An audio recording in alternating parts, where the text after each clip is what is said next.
Ethan Carter wasn't the kind of man who stood out in a crowd. At 32, he had grown comfortable blending into the background. His quiet demeanor and unassuming appearance made him easy to overlook.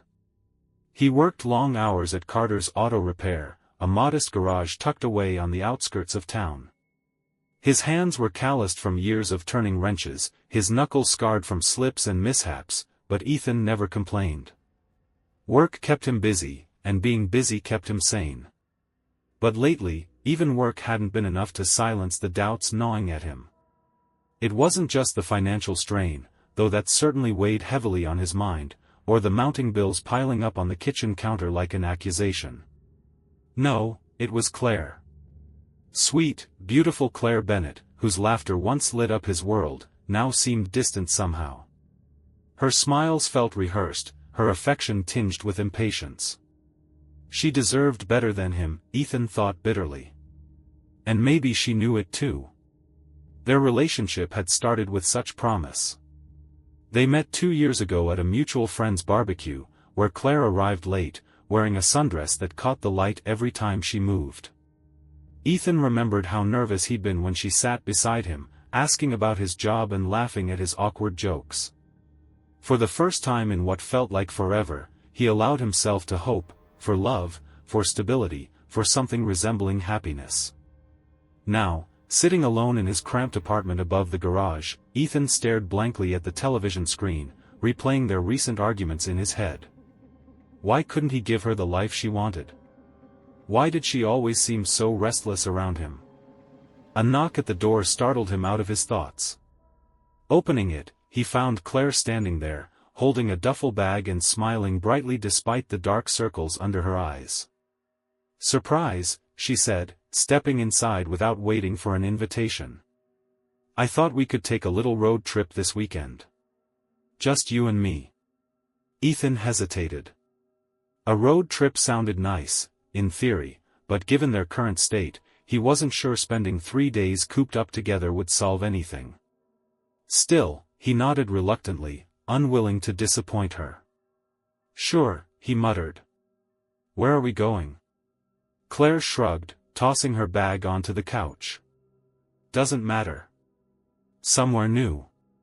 Somewhere far away from here." Her tone carried an edge of desperation, though Ethan chose not to dwell on it.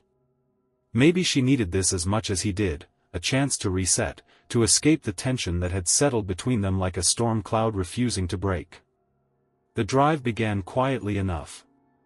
Ethan navigated the winding roads while Claire scrolled through playlists on her phone, occasionally humming along to songs he didn't recognize. Outside, the sky grew darker with each passing mile, heavy clouds rolling in like waves crashing against a shore. By mid-afternoon, raindrops spattered against the windshield, forcing Ethan to slow down. As they drove, Claire chatted animatedly about work gossip and plans for the future, but Ethan struggled to focus. Something about her tone unsettled him, too cheerful, almost forced. When she excused herself to take a call, claiming it was her mom checking in, Ethan glanced over curiously. Claire turned slightly away from him, lowering her voice as she spoke. Though he couldn't hear the words clearly, her tone shifted noticeably, lighter, flirtatious even. Was she lying about who was on the other end of the line? Who else would be calling her during a road trip meant exclusively for them? When she hung up and returned her attention to him, Ethan forced a smile. "Everything okay?" he asked casually. "Yeah, fine," Claire replied, brushing off his question with a dismissive wave. "Just my mom being nosy as usual." Ethan nodded, letting the matter drop, for now. But the seed of doubt had already taken root. By evening, the storm intensified, sheets of rain reducing visibility to near zero. Ethan pulled off the highway onto a narrow dirt road, searching for shelter. Up ahead, a flickering neon sign caught his eye, Rainshadow Inn. The name sent a shiver down his spine, though he couldn't explain why. The inn itself looked ancient, its wooden facade weathered by decades of wind and rain. Shutters hung crookedly from the windows, and ivy crept along the walls like veins pulsing with life. Despite its decrepit appearance, warm light spilled from within, inviting weary travelers to seek refuge. Inside, the air smelled faintly of mildew and lavender. Behind the front desk stood Mrs. Hargrove, a wiry woman in her 60s with sharp features and piercing blue eyes. She greeted them warmly, her voice smooth yet oddly detached. "Welcome to Rainshadow Inn," she said, sliding a registration book across the counter. "You're lucky to have found us tonight. This storm isn't letting up anytime soon." Ethan signed their names quickly, eager to retreat upstairs and escape the eerie atmosphere. As they climbed the creaky staircase, Claire whispered, "This place gives me the creeps." "Me too," Ethan admitted, though part of him wondered if it was more than just the hotel making his skin crawl. Their room was small but clean, with floral wallpaper peeling at the edges and a single window overlooking the forest behind the inn. Outside, the rain continued to pour, muffling all sound except for the occasional rumble of thunder. Ethan locked the door behind them, feeling a strange sense of unease settle over him. "This'll do," Claire said, flopping onto the bed and pulling out her phone again. "At least until the storm passes." Ethan watched her silently, unable to shake the feeling that someone, was watching them from beyond the shadows. Night fell quickly at Rainshadow Inn, the storm outside showing no signs of relenting. Inside their room, Ethan paced restlessly while Claire scrolled through her phone, occasionally laughing at something on the screen. Her casual demeanor irritated him. How could she act so carefree when everything felt so wrong? Unable to contain his growing unease, Ethan finally spoke. "Why are you still glued to your phone? Aren't we supposed to be getting away from it all?" Claire glanced up, annoyed. "Relax, Ethan. It's just social media. Not like I'm ignoring you." But Ethan wasn't convinced. He noticed the way she angled her phone away from him, shielding the screen with her hand. Something about her evasiveness gnawed at him, stirring old insecurities. Was she hiding something? Or was he overreacting again, letting his anxiety get the better of him? When Claire excused herself to freshen up in the bathroom, Ethan seized the opportunity. Moving quietly, he picked up her phone from the bedside table. His heart pounded as he unlocked it using the passcode she'd accidentally revealed weeks earlier during one of their arguments. What he found shattered whatever fragile trust remained between them. Text messages lit up the screen, conversations between Claire and two of his closest friends, Jake and Ryan. Their tone was playful at first but soon turned mocking, filled with jokes at Ethan's expense. One message stood out like a dagger. "Jake, man, how does he not notice? You must really be bored. Claire, trust me, it's not easy pretending. But hey, free dinners and vacations make it worth it." Ethan's breath hitched. Free dinners? Vacations? Betrayal burned hot in his chest, followed by a cold wave of humiliation. As he scrolled further, the texts became more incriminating, details of clandestine meetings, laughter about his obliviousness, even plans for trysts behind his back. By the time Claire returned, Ethan had already slipped the phone back onto the nightstand. She smiled innocently, unaware of what he'd uncovered. "Feeling better?" she asked, settling onto the bed. He forced a tight smile, nodding silently. But inside, fury simmered, threatening to boil over. The confrontation came later that night, after Claire drifted off to sleep, or pretended to. Ethan lay awake, staring at the ceiling, replaying the texts in his mind. Each word felt like a knife twisting deeper into his gut. How long had this been going on? Months? Years? Had everyone known except him? Around midnight, unable to endure the silence any longer, Ethan shook Claire awake. "We need to talk," he said, his voice low but trembling with anger. She blinked groggily, confused. "What is it? Can't it wait until morning?" "No, it can't." Ethan grabbed her phone and shoved it in her face. "Explain this." Claire froze, her expression shifting from confusion to panic. How did you? Save it," Ethan snapped, cutting her off. How long has this been happening? Tell me the truth. Claire hesitated, then sighed, sitting up. Okay, fine. Yes, I've been talking to Jake and Ryan. So what? Everyone needs someone to vent to. To vent? Ethan repeated, incredulous. You call sleeping with both of them venting? Her face flushed red, confirming his worst fears. It's not like that, Ethan. You're never around, and when you are, you're so distant. I needed someone, who actually cared. Her words hit him like a punch to the gut. Distant? Is that how she saw him? All the late nights working overtime, all the sacrifices he made to keep them afloat, they meant nothing to her. He'd given her everything, and she'd thrown it away. Before he realized what he was doing, Ethan lunged forward, grabbing a nearby lamp from the bedside table. Claire screamed, raising her hands defensively, but it was too late. Fury blinded him as he swung the heavy base down, striking her across the temple. The impact silenced her instantly. Blood trickled from the wound as her body crumpled to the floor. Ethan stood frozen, the lamp still clutched in his shaking hands. What had he done? Panic surged through Ethan as reality crashed down around him. Claire lay motionless on the carpet, her wide eyes staring blankly at the ceiling. For a moment, he thought she might still be alive, but the pool of blood spreading beneath her head told a different story. Oh God, he whispered, dropping the lamp and stumbling backward. No, no, no. His mind raced, torn between shock and survival instinct. If anyone found out what he'd done, his life would be over. He had to clean this up, had to make it look like an accident or, better yet, disappear entirely.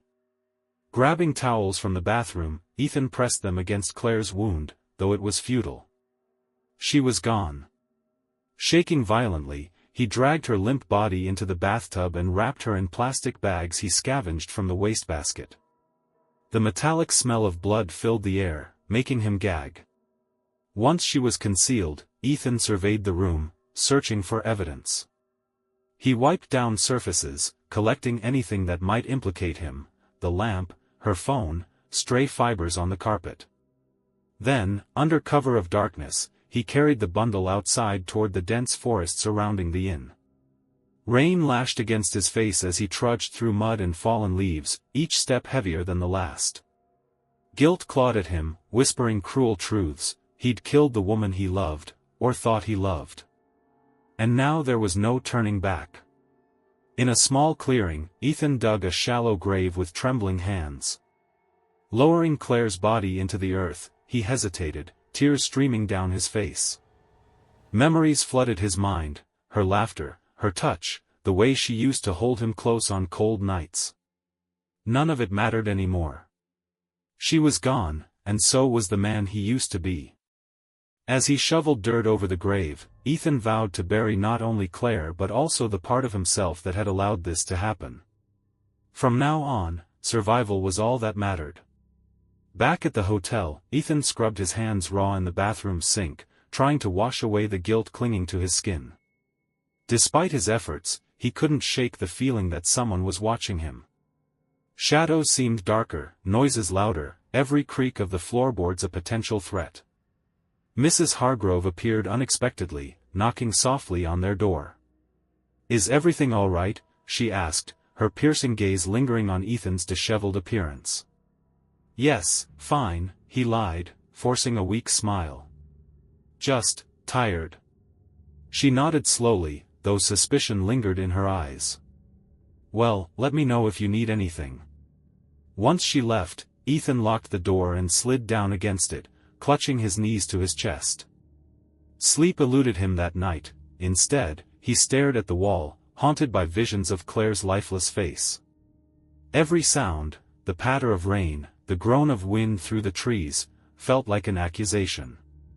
By morning, exhaustion weighed heavily on him, but paranoia kept him alert. He avoided eye contact with Mrs. Hargrove during breakfast, inventing excuses about needing rest to explain his isolation. Yet the longer he stayed at Rainshadow Inn, the more suffocating its atmosphere became. One afternoon, while exploring the hotel out of sheer boredom, Ethan stumbled upon a hidden alcove behind a bookshelf in Mrs. Hargrove's office. Inside, he discovered stacks of old newspaper clippings detailing unsolved disappearances linked to the inn. One article mentioned Mrs. Hargrove's late husband, who had allegedly gone insane and murdered several guests before taking his own life. Ethan's blood ran cold. Was the hotel cursed? Or was Mrs. Hargrove involved in some sinister game? Either way, he realized he wasn't safe here, and neither was anyone else. The days blurred together for Ethan as he struggled to maintain his facade of normalcy. He avoided Mrs. Hargrove as much as possible, retreating to their room during daylight hours and venturing out only when necessary. But even in solitude, he couldn't escape the creeping sense that something, or someone, was watching him. At night, the inn came alive with strange noises. Floorboards creaked under invisible footsteps, whispers echoed through empty hallways, and faint laughter drifted from unseen mouths. Each sound sent shivers down Ethan's spine, making it impossible to rest. Sleep deprivation gnawed at his sanity, leaving him jittery and hypersensitive to every detail around him. One evening, while wandering aimlessly through the dimly lit corridors, Ethan noticed a door slightly ajar, a door he hadn't seen open before. Curiosity overrode caution, and he pushed it open cautiously. Inside was a dusty storage room filled with forgotten relics, old furniture, stacks of yellowed linens, and a large mirror leaning against the far wall. As Ethan approached the mirror, his reflection stared back at him, but not quite right. His eyes looked hollow, sunken, like those of a stranger. For a moment, he swore he saw movement behind him in the glass, though nothing stirred in the actual room. Panic gripped him, and he stumbled backward, knocking over a chair in his haste to leave. When he returned to his room, his hands trembled uncontrollably. The image of his distorted reflection lingered in his mind, taunting him. Was this what madness felt like? Or was the hotel playing tricks on him? Mrs. Hargrove's suspicion grew palpable. She began appearing unexpectedly, at the end of hallways, outside Ethan's door, or lingering near windows overlooking the forest. Her once warm demeanor had shifted. Now, her smile seemed cold, almost predatory. One afternoon, she cornered him in the dining area, where he sat picking at a plate of untouched food. "You've been acting strangely," she said, her voice smooth but probing. "Is everything all right?" Ethan forced a tight smile, avoiding her gaze. "Just tired. Haven't been sleeping well." "I see." She studied him intently, her piercing blue eyes boring into his soul. "This place has a way of affecting people. My late husband, for instance, he couldn't handle it. Do you know what happened to him?" Ethan swallowed hard, recalling the newspaper clippings he'd found. "He went insane, didn't he?" Mrs. Hargrove nodded slowly, her lips curling into a faint smirk. "Yes. And do you know why? Because he let guilt consume him. Once you start down that path, there's no turning back." Her words struck a nerve, sending a chill down Ethan's spine. Did she know about Claire? Had she somehow discovered what he'd done? Before he could respond, she turned and walked away, leaving him alone with his racing thoughts. That night, unable to shake the feeling that Mrs. Hargrove was onto him, Ethan decided to confront her. He knocked on her office door late at night, surprising her as she sat hunched over paperwork. "What do you want?" she asked sharply, clearly annoyed by the intrusion. "I know you're suspicious of me," Ethan blurted out, his voice shaking. "But I haven't done anything wrong." Mrs. Hargrove raised an eyebrow, leaning back in her chair. "Oh? Then why are you so jumpy? Why do I hear you pacing your room at all hours? Why does your car smell like bleach?" Her accusations hit too close to home. Ethan's panic bubbled over, and without thinking, he grabbed a heavy paperweight from her desk and swung it at her head. She collapsed instantly, blood pooling beneath her body. For a moment, Ethan stood frozen, staring at what he'd done. Another life extinguished because of his inability to control his impulses. He knew he couldn't stay here any longer, not with 2 bodies buried nearby and fresh evidence of his crimes scattered throughout the inn. The next morning, a young couple checked into Rainshadow Inn, blissfully unaware of the horrors hidden within its walls. Emily and Daniel Harris were honeymooners, eager to escape the city for a romantic weekend getaway. They greeted Ethan warmly, mistaking his nervousness for shyness. "Are you staying here too?" Emily asked brightly, holding Daniel's hand tightly. "Yes," Ethan replied curtly, avoiding eye contact. "Just passing through." As they settled into their room, Ethan watched them closely, envy twisting inside him. Their happiness reminded him of what he'd lost, the love and trust he'd foolishly squandered with Claire. Yet instead of feeling remorse, he felt anger. How dare they be so carefree when his world was crumbling? Over the next day, Ethan's obsession with the couple grew. He listened at their door, eavesdropping on their conversations. They talked about future plans, buying a house, starting a family, and laughed freely, oblivious to the storm brewing just outside their window. His paranoia reached new heights when he overheard Emily teasing Daniel about forgetting their anniversary. To Ethan, it sounded eerily similar to how Claire used to mock him. Suddenly, their laughter wasn't innocent, it was cruel, mocking, directed at him. That night, unable to bear it any longer, Ethan broke into their room while they slept. Standing over them, he clutched a knife stolen from the kitchen, his breath ragged with rage. But before he could act, Daniel woke up, startled by the intruder. "Who are you?" Daniel demanded, jumping out of bed. Ethan lunged at him, but Daniel fought back, wrestling the weapon away. In the chaos, Emily screamed, grabbing a lamp and striking Ethan across the face. Stunned, he stumbled backward, giving them enough time to flee the room. The commotion drew attention from other parts of the inn. Within minutes, headlights illuminated the driveway as police cars arrived, summoned by Emily's frantic call. Officers swarmed the property, searching for signs of foul play. Ethan barricaded himself in his room, clutching the bloody knife and muttering incoherently. Memories of Claire, Mrs. Hargrove, and the young couple flashed before his eyes, blending into a nightmare he couldn't escape. He tried to convince himself it wasn't his fault, that they drove him to it, but deep down, he knew the truth. When officers finally breached the door, Ethan resisted arrest, lashing out wildly. In the ensuing struggle, he was shot multiple times, collapsing onto the floor in a pool of blood. As consciousness faded, fragments of his past replayed in his mind, Claire's laughter, the rain pounding against the inn's windows, and the weight of guilt pressing down on him until there was nothing left. The police raid on Rainshadow Inn turned the once quiet property into a scene of chaos. Officers combed through every room, uncovering evidence of Ethan's crimes, bloodstains in the bathtub, Claire's phone hidden under the mattress, and traces of disturbed earth in the forest where her body lay buried.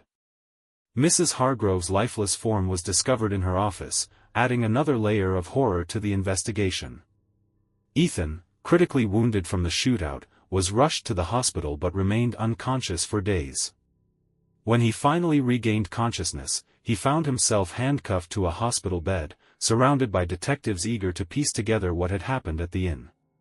His fragmented recollections, Claire's betrayal, the murders, the young couple's screams, were dismissed as the ramblings of a man pushed to the brink of insanity. Meanwhile, news of the tragedy spread quickly, drawing media attention to Rainshadow Inn. Reporters uncovered its sordid past, decades of disappearances, rumors of occult practices tied to Mrs. Hargrove's late husband, and accounts from former guests who claimed to have experienced supernatural phenomena during their stays. The inn became infamous overnight, branded as the Haunted Hotel of Horrors. For Emily and Daniel Harris, survivors of Ethan's attack, the ordeal left lasting scars. They gave tearful interviews recounting how close they'd come to death, describing Ethan as a shadowy figure consumed by rage. Despite their trauma, they expressed gratitude for surviving, and vowed never to return to the inn. As investigators dug deeper, they discovered that Ethan wasn't the first person to snap under the weight of Rainshadow Inn's oppressive atmosphere. Several previous owners had reported similar incidents, guests vanishing without explanation, employees acting erratically, and unexplained deaths linked to the property.